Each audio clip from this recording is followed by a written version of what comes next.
Tu as déjà eu cette impression que peu importe à quel point tu essaies d'être juste gentil ou respectueux, il y a des gens qui ne te le rendent jamais. Et pire, plus tu fais des efforts pour être sympa, plus ils en profitent. À la fin, tu as ce goût amer dans la bouche, comme si tu étais invisible, utilisé, voire carrément humilié. Si ça te parle, faut que je te dise un truc super important. Le respect, ça ne s'arrache pas à coups de cris. Ça s'impose avec de l'attitude, et personne ne pigie mieux que les stoïciens. La philosophie stoïcienne, ce n'est pas de tout accepter en silence ou de détourner le regard devant l'injustice. C'est une question de maîtrise de soi, de force intérieure et de réponse intelligente qui déroutent et désarment ceux qui essaient de t'écraser ou de te rabaisser. Dans cette vidéo, tu vas découvrir 5 attitudes inspirées de la sagesse stoïcienne qui vont complètement changer ta manière de réagir face à ceux qui te manquent de respect. Pas de réponse agressive, pas de manipulation foireuse, juste des attitudes simples, profondes et ultra efficaces qui montrent, sans même parler, que tu te respectes. Et quand tu te respectes, le monde commence à te prendre au sérieux.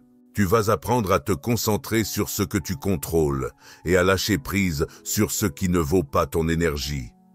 Poser des limites claires sans perdre ton calme. Utiliser le silence comme une arme de puissance. Mais fais bien gaffe à ce que je vais te dire maintenant. La 5e attitude est la plus puissante de toutes. Elle est capable de casser des schémas toxiques, d'éloigner ceux qui ne te méritent pas et de reconstruire ton estime de toi, de l'intérieur. Peu de gens arrivent à l'appliquer, mais ceux qui le font ne sont plus jamais vus comme avant. Alors reste bien jusqu'à la fin, parce que peut-être que ce qu'il te manque aujourd'hui, ce n'est pas de crier pour être respecté, mais d'apprendre à te tenir debout comme quelqu'un qui n'a besoin de rien mendier, quoi que ce soit ta personne. Et avant de plonger dedans, si tu viens d'arriver sur ma chaîne, pense à t'abonner et à activer les notifs pour continuer à recevoir mes contenus. Et, je l'espère, t'aider à vivre une vie plus pleine de sens.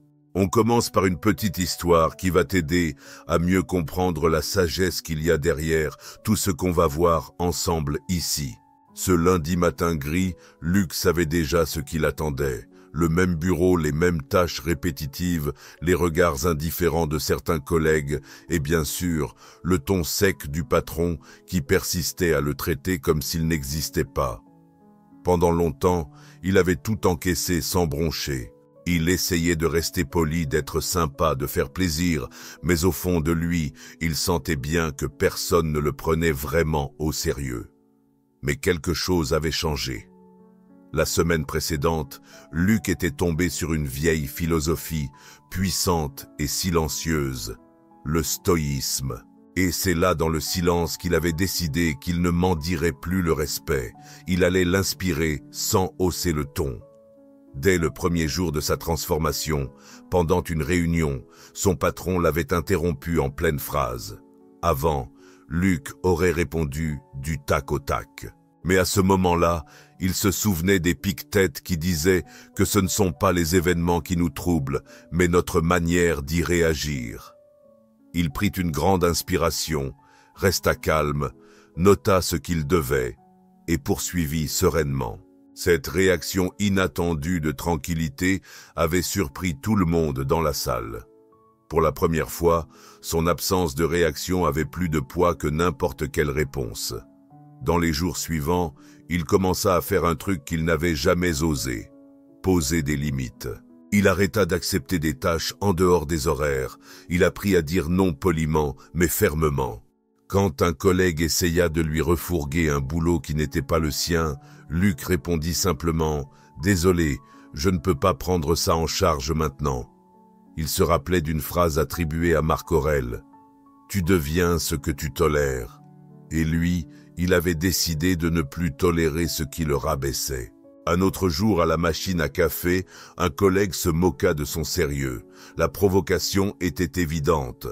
Luc aurait pu répondre, mais il ne le fit pas. Il le regarda en silence, le fixa quelques secondes, puis retourna à ce qu'il faisait. C'était déroutant. L'autre s'attendait à une réaction. Il eut droit à un silence élégant et sans méprise. Luc avait lu la veille et gardé cette phrase en tête. Parfois, ne pas répondre est la meilleure des réponses. Mais Luc savait aussi qu'une réaction sage ne suffisait pas. Il fallait de la constance. Il commença à arriver toujours à l'heure, à rendre un travail impeccable, à parler avec clarté, sans chercher à impressionner qui que ce soit, juste en étant droit. Marc Aurèle disait qu'on doit être comme le rocher contre lequel les vagues viennent se briser. Et Luc décida d'être ce rocher solide, présent, inébranlable. Mais le vrai déclic arriva quand Luc arrêta de chercher à être validé, finit d'attendre les compliments, les bravades, les marques de reconnaissance. Il fit les choses pour lui, il prit soin de lui. Il construisit sa valeur de l'intérieur. Épictète disait que le vrai homme libre, c'est celui qui ne dépend de l'approbation de personne. Et là, Luc avait compris ce que ça voulait dire, être libre. C'est à ce moment-là que tout changea. Les mêmes personnes qui l'ignoraient avant commencèrent à le traiter avec plus de respect. Pas parce qu'il l'exigeait, mais parce que sa posture imposait d'elle-même. L'histoire de Luc, ce n'est pas une histoire de dispute gagnée ou de domination. C'est une histoire de victoire intérieure, de compréhension. Le respect commence en soi. Celui qui te manque de respect espère te voir exploser. Réponds avec calme. Celui qui te provoque veut que tu te défendes. Réponds avec silence. Celui qui te sous-estime attend de voir ton insécurité. Réponds avec assurance. Au final, personne ne peut te prendre ce que tu décides de protéger avec ton attitude. Et le respect, quand il naît en toi, il ne dépend plus jamais de personne. Et maintenant, passons aux 5 leçons qui vont t'aider à désarmer ceux qui ne te respectent pas. Première leçon, maîtrise tes réactions. Celui qui crie perd le contrôle. Beaucoup pensent que la force est chez celui qui parle plus fort, chez celui qui impose son avis à coups de gueulante, ou chez celui qui explose en premier dès qu'on le provoque. Mais pour les stoïciens, la vraie force, c'est de rester impassible quand tout autour cherche à te faire sortir de tes gonds. Maîtriser ses réactions, ce n'est pas un signe de faiblesse, c'est au contraire la preuve d'une sacrée maturité intérieure. Celui qui crie perd les pédales. Et quand tu perds le contrôle, tu remets entre les mains des autres ce que tu devrais protéger le plus, ta paix intérieure. La philosophie stoïcienne nous enseigne que ce ne sont pas les faits en eux-mêmes qui nous troublent, mais la façon dont on les interprète. Épictète disait que ce ne sont pas les choses qui nous atteignent, mais notre opinion sur ces choses. Et c'est justement là, dans cet espace entre le stimulus et la réponse, que réside la liberté de celui qui a appris à vivre avec sagesse. Quand quelqu'un t'insulte, par exemple, ce n'est pas l'insulte en soi qui te blesse, mais ta décision intérieure de la laisser t'atteindre.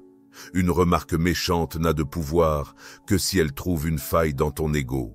Maîtriser ses réactions, c'est faire le choix conscient de ne pas se laisser emporter par l'impulsion. C'est reconnaître l'émotion, colère, frustration, orgueil blessé, et pourtant décider de ne pas devenir l'otage de tout ça. Ça demande de l'entraînement de la présence et une vraie connaissance de soi. Il ne s'agit pas d'étouffer ce qu'on ressent, mais d'apprendre à diriger tout ça. Un stoïcien, ce n'est pas un mec froid, sans émotion. C'est quelqu'un qui ressent tout, mais qui ne plie devant rien qui l'éloigne de ses valeurs. Quand tu cries, tu as déjà perdu. Tu as perdu le contrôle, tu as perdu ta lucidité, tu as perdu l'occasion de montrer que tu es au-dessus de la situation. Souvent, le cri, c'est juste un appel au secours mal déguisé. C'est le reflet d'un désespoir de quelqu'un qui veut qu'on l'écoute, mais qui ne sait pas comment se faire respecter. Le silence, lui, peut avoir un vrai poids. Une réponse calme, posée, peut désamorcer l'attaque la plus violente. Marc Aurèle, empereur et philosophe, disait que la meilleure vengeance, c'est de ne pas devenir comme ceux qui nous blessent. Et c'est exactement ça, l'autocontrôle.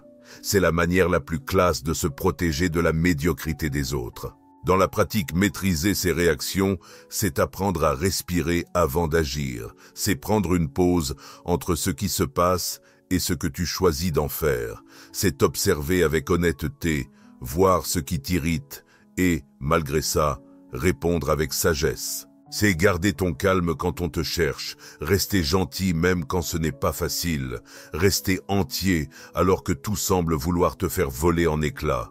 Plus tu te connais, moins tu ressens le besoin de réagir à tout. Tu finis par comprendre qu'une critique ne mérite pas toujours une réponse, qu'une provocation n'a pas besoin d'être affrontée, et que bien souvent, le vrai pouvoir, c'est de ne pas réagir, mais d'agir avec conscience.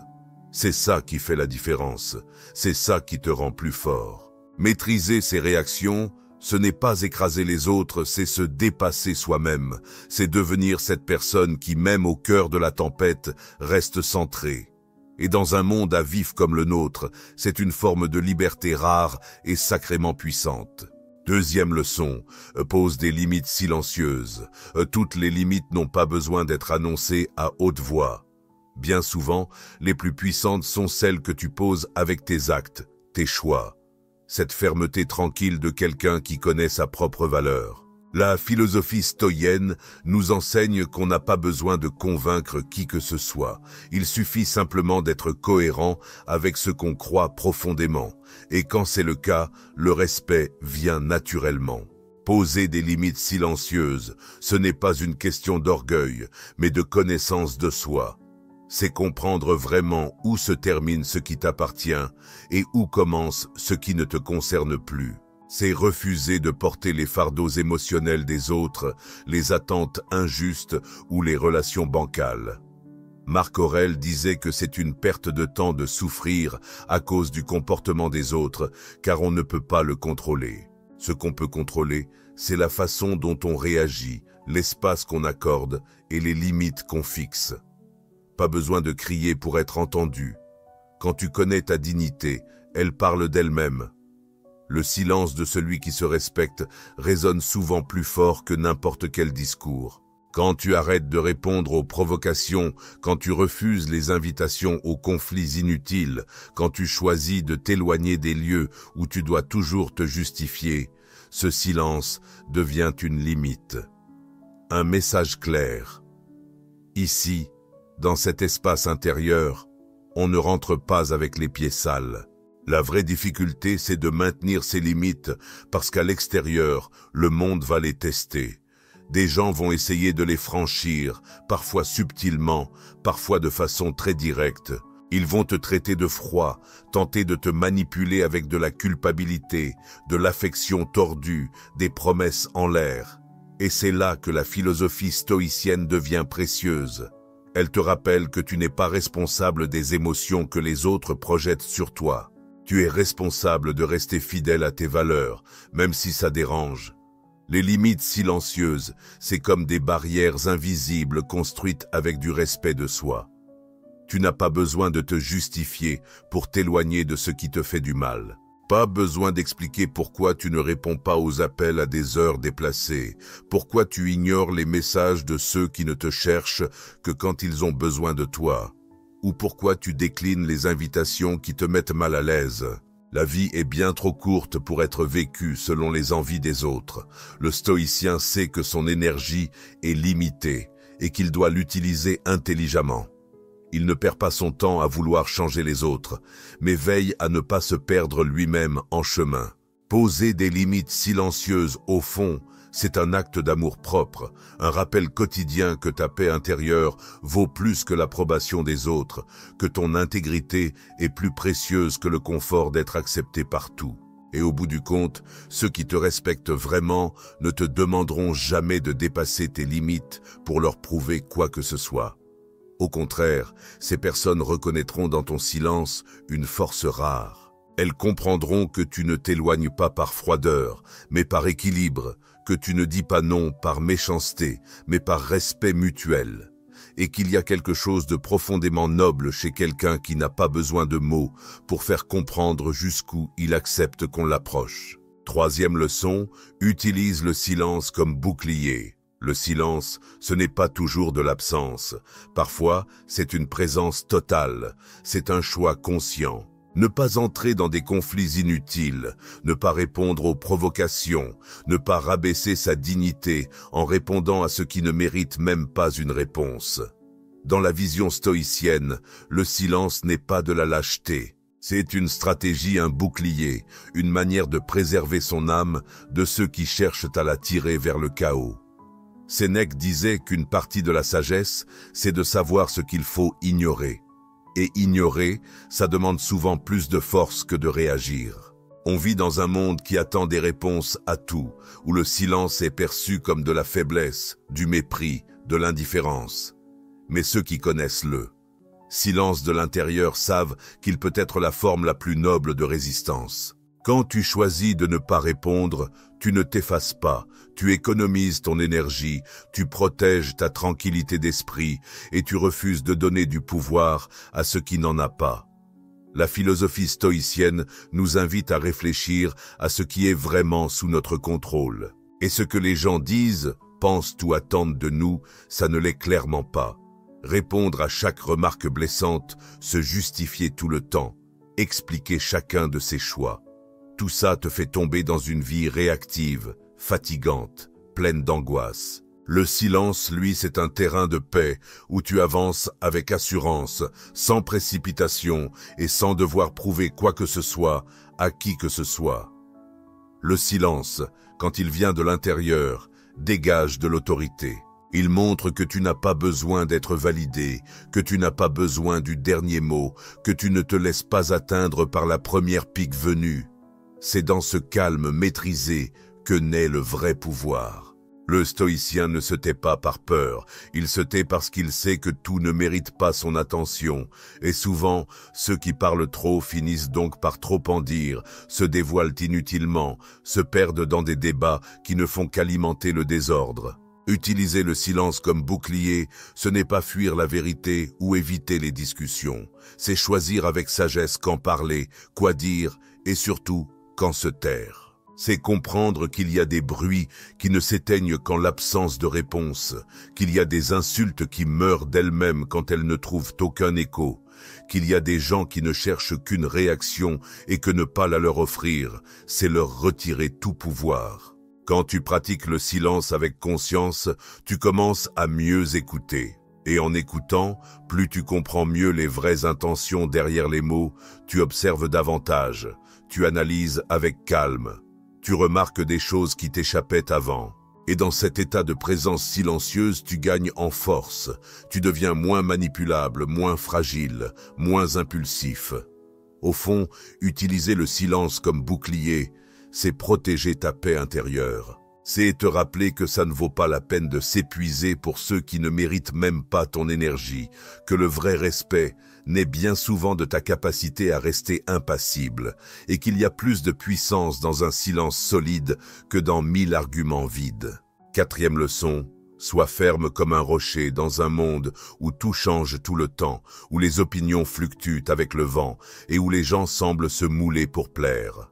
Être ferme comme un rocher peut sembler étrange, mais c'est justement cette fermeté que les stoïens considéraient comme l'un des plus grands signes de sagesse et de vertu. Marc Aurèle, dans ses méditations, écrivait qu'on doit être comme le rocher contre lequel les vagues viennent se briser, immobile, résilient, constant. Cette image ne parle pas de rigidité obstinée, mais d'une stabilité intérieure qui ne se laisse pas facilement perturber par ce qui vient de l'extérieur. Être ferme ne signifie pas être inflexible, mais cohérent. C'est agir avec intégrité, même quand personne ne regarde. C'est ne pas trahir ses principes juste pour être accepté ou pour éviter les conflits. La fermeté d'un stoïcien ne se traduit pas par de la dureté, mais par de la constance. Il est fiable parce que ses actions ne changent pas en fonction de l'humeur du jour, ni de l'approbation ou des critiques des autres. Et c'est cette constance qui inspire le respect et l'admiration véritable. Dans la pratique, cette fermeté se montre dans les petites décisions quotidiennes. Elle se trouve dans le fait de tenir sa parole, même quand il serait plus facile d'abandonner. Elle se trouve dans la résistance à la tentation de riposter quand quelqu'un essaie de te provoquer. Elle se trouve dans le fait de continuer à agir avec honnêteté, même lorsque l'environnement autour semble récompenser la fausseté. Le stoïen comprend que vivre de manière droite est un engagement envers sa propre conscience et non envers la galerie. Mais rester ferme, ce n'est pas simple. Cela demande de la discipline mentale, de la clarté sur ce qui est essentiel et surtout du courage pour faire face à l'inconfort que cela peut engendrer. Parce que oui, être ferme va déranger, ça va provoquer de la résistance, ça va faire en sorte que certains te cataloguent comme inflexible ou difficile. Mais avec le temps, ceux qui comptent vraiment verront que ta fermeté est en réalité un point d'appui, quelque chose de rare dans un monde instable.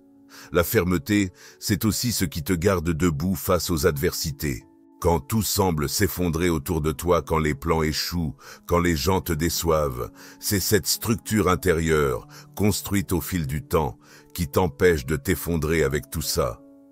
Le rocher ne bouge pas parce qu'il est enraciné. De même, tu restes centré quand tu es ancré dans des valeurs solides, des principes bien définis, une vision claire de ce qui importe vraiment.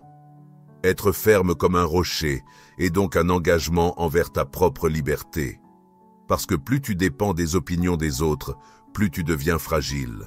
Mais quand tu construis en toi une fondation solide, ce que les autres disent ne te définit plus.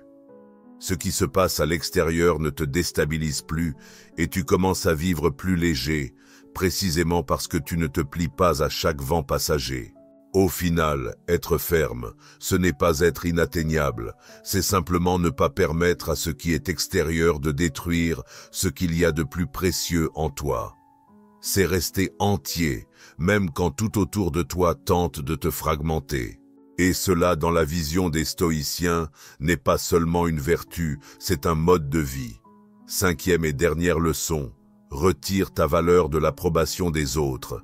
Il existe un piège subtil, silencieux et dangereux dans le besoin d'être accepté. La plupart des gens, sans même s'en rendre compte, vivent en fonction de l'image qu'ils projettent aux autres. Ils façonnent leurs choix pour plaire, modèrent leurs paroles pour éviter le rejet et se trahissent eux-mêmes juste pour maintenir une fausse impression d'appartenance. Mais pour les stoïens, baser sa propre valeur sur l'approbation des autres, c'est abandonner sa liberté intérieure. C'est remettre au monde le contrôle de ce qui devrait être inviolable, sa propre dignité. Épicète disait que nous ne devons pas mettre notre bonheur dans quelque chose qui échappe à notre contrôle. Et l'approbation des autres est justement l'une des choses les plus instables et imprévisibles qui existent. Aujourd'hui, tu peux être loué, admiré, applaudi. Demain, les mêmes personnes peuvent te critiquer, te tourner le dos, te réduire à une erreur. L'opinion des autres change avec le temps, l'humeur, les intérêts. Si ta valeur dépend de cela, tu deviens vulnérable, fragile, manipulable. La philosophie stoïque propose un chemin différent. Elle nous invite à revenir à l'intérieur, à nous demander « Qu'est-ce qui fait de moi une bonne personne? Qu'est-ce qui me rend digne à mes propres yeux? Qu'est-ce que je défends même quand personne ne regarde ?» Quand tu commences à construire cette base solide à l'intérieur de toi, tu te rends compte que les compliments ne sont que des compliments, pas du carburant pour l'ego, et que les critiques perdent aussi leur pouvoir de te détruire, car elles ne trouvent plus d'espace pour te blesser. Retirer ta valeur de l'approbation des autres est un exercice quotidien d'honnêteté avec toi-même. C'est choisir de suivre tes principes, même si cela signifie déplaire. C'est apprendre à dire non sans culpabilité, à t'éloigner sans te justifier, à garder ta propre essence, même si cela coûte en popularité. C'est comprendre que le véritable respect ne vient pas de l'effort pour être tout pour tout le monde, mais du courage d'être entier pour soi-même. Dans la pratique, cela nécessite des moments de silence, de réflexion, de reconnexion. Cela signifie arrêter de regarder constamment à l'extérieur en quête de validation et commencer à cultiver son propre sens de la valeur. Cela peut être inconfortable au début, car cela demande de rompre avec les anciens schémas, décevoir des attentes, frustrer des désirs externes.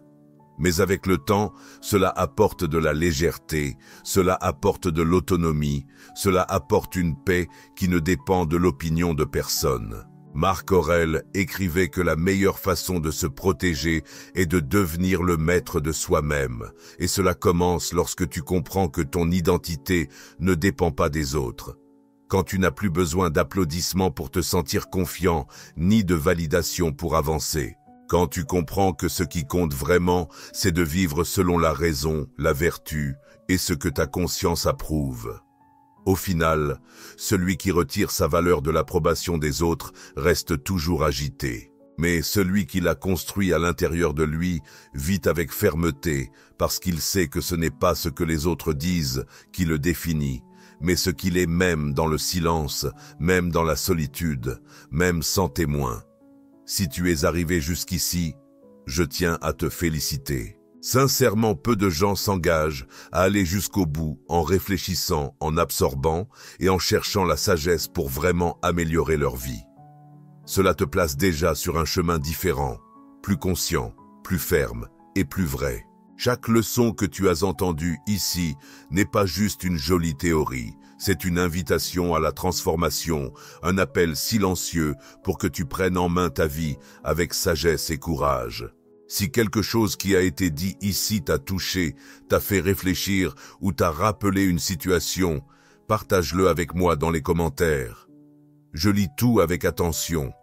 Et si tu ne sais pas quoi écrire, tape simplement « Gratitude ».